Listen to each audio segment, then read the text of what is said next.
Tata consultancy സർവീസസിൽ നിലവിലൊരു പൊസിഷനിലേക്ക് enter ചെയ്യാൻ ഞാൻ കാണുന്ന പ്രധാന റീസൺസ് എന്തൊക്കെയാണെന്ന് വെച്ച് കഴിഞ്ഞാൽ, നമ്മൾ ആ ഒരു സെക്ടറിലേക്ക് നോക്കുകയാണെങ്കിൽ, ആ ഒരു സെക്ടറിൻ്റെ ഇൻഡൈസസിലേക്ക് നോക്കുകയാണെന്നുണ്ടെങ്കിൽ ഓൾമോസ്റ്റ് അതിൻ്റെ ഓൾ ടൈം ഹൈയിലേക്ക് എത്തണമെങ്കിൽ 29% ഗ്രോത്ത് വരും. ഐ ടി സെക്ടറിൻ്റെ വെയിറ്റേജസിലേക്ക് നോക്കുകയാണെങ്കിൽ TCS എന്ന് പറയുന്നത് 21.79% കോൺട്രിബ്യൂട്ട് ചെയ്യുന്നുണ്ട്. ഇനി ഈ കമ്പനിയുടെ ഫണ്ടമെൻ്റൽ സൈഡിലേക്ക് നമ്മൾ നോക്കുകയാണെന്നുണ്ടെങ്കിൽ പിയട്രോസ്കി സ്കോർ എന്ന് പറയുന്നത് 4 ആണ്. ഫണ്ടമെൻ്റലി അത്രയും സ്ട്രോങ് അല്ല, പക്ഷേ നമ്മൾ ക്വാർട്ടർലി റിപ്പോർട്ട്സും കാര്യങ്ങളൊക്കെ നോക്കുകയാണെങ്കിൽ പോസിറ്റീവാണ്.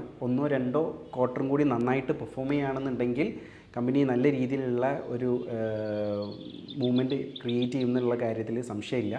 സെക്ടർ കുറച്ച് അണ്ടർ വാല്യൂഡ് ആണ്. TCSൻ്റെ പ്രൈസ് ടു ഏർണിങ്സിലേക്ക് നോക്കുകയാണെങ്കിൽ ആ ഒരു സെക്ടറിൻ്റെ മീഡിയനെ അപേക്ഷിച്ച് അണ്ടർ വാല്യൂഡ് ആണ് എന്നുള്ള കാര്യവും നമുക്ക് വളരെ ക്ലിയർ ആയിട്ട് മനസ്സിലാക്കാൻ പറ്റും. ഇനി ടെക്നിക്കലി നമ്മൾ നോക്കുകയാണെന്നുണ്ടെങ്കിൽ TCS എന്ന് പറയുന്നത് 30 EMA ബ്രേക്ക് ചെയ്തിട്ടുണ്ട്. അതുപോലെ തന്നെ നല്ല രീതിയിലുള്ള ഒരു റെസിസ്റ്റൻറ്റ് ബ്രേക്ക് ഔട്ടും തന്നിട്ടുണ്ട്. ഇനിവേ ഞാൻ വളരെ ചെറിയൊരു ക്വാണ്ടിറ്റി ഈ ഒരു അനാലിസിസ് പ്രകാരം എടുത്തിട്ടുണ്ട്. നിങ്ങൾ ആരെങ്കിലും ഇതുപോലെ എൻട്രി എടുത്തിട്ടുണ്ടെന്നുണ്ടെങ്കിൽ കമൻറ്റ് ഡൗൺ ബിലോ. ഇതുപോലുള്ള ഇൻട്രസ്റ്റിംഗ് കണ്ടന്റിനൊക്കെ ആയിട്ട് ഫോളോ മീ.